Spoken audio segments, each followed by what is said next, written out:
Days after 9/11/2001, Dallas native Mark Anthony Stroman began a series of raids on gas stations, killing immigrants that he thought were Muslims in a misguided attempt to start a race war.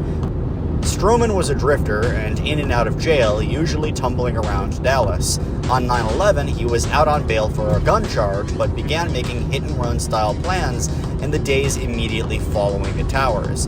His first came 5 days later when he walked into Mom's Grocery. It was in broad daylight, and the first person he encountered was 46-year-old Waqar Hassan, a Pakistani Muslim who'd moved to the Dallas area less than a year prior.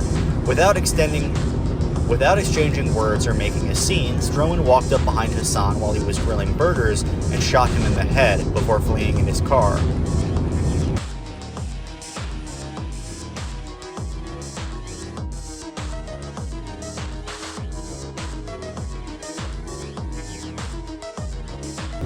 As far as white power prison gangs go, they don't get much more extreme than the Aryan Brotherhood of Texas. Their origins can be found in the 1980s when the Lone Star State desegregated the prisons and ended the trustee system, which incentivized inmates to promote order behind bars.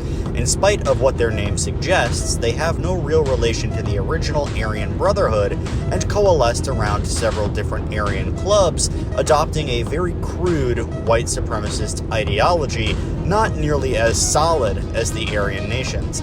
In the span of a few years, dozens of inmates were killed, mostly in race-related incidents or in double-crossing the gang. 5 days after this attack, on the 21st of September, Stroman walked into this store. Here, he encountered Reese Bhuyan, a 28-year-old colonel and a pilot in the Bangladeshi Air Force. He was working as a cashier. To be a colonel and working as a cashier in America is a testament to how strong the American dream was in those days. Stroman pointed a double-barreled shotgun at Rais, who thought he was being robbed. He began to empty the register when Stroman asked, "Where are you from?" Just as Rais raised his head, Stroman pulled the trigger. Colonel Bhuyan would miraculously survive the encounter. A pattern was emerging. Stroman was targeting gas stations along the same road, a short drive from downtown Dallas, all of which had quick escape routes to the highway or nearby suburbs. Like the Aryan Republican Army of years prior, the stations were connected directly to a road and couldn't conceivably be blocked by police parked in the exits. The time from when he parked to when he took off was usually only seconds. He also used different guns at each shooting. Cops were hardly paying attention, and several similar attacks on Muslims and Sikhs had been committed across the country over the past few weeks. The third attack was committed in Mesquite, this time doing him in. Stroman was actually trying to rob the store this time around, owned by Hindu immigrant from India, Vasudev Patel. When Patel began to reach for his own gun, Stroman shot him. While Patel was dying, Stroman tried to pry open the register, and on failing, he ran. But video security camera caught the whole thing.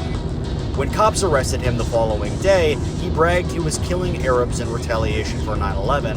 In an assertion that's never been verified, he claimed his sister was killed in the attack and died as the North Tower came down. He said he'd done what every American wanted to do and asserted that we were at war. If the Muslims wanted a war, Stroman intended on bringing it to them. At least that's what he claimed.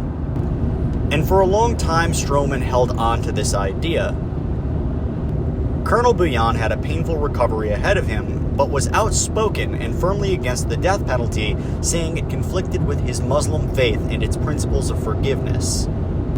After many years, Mark Stroman's heart softened and he actually got in touch with Colonel Bhuyan, his would-be victim.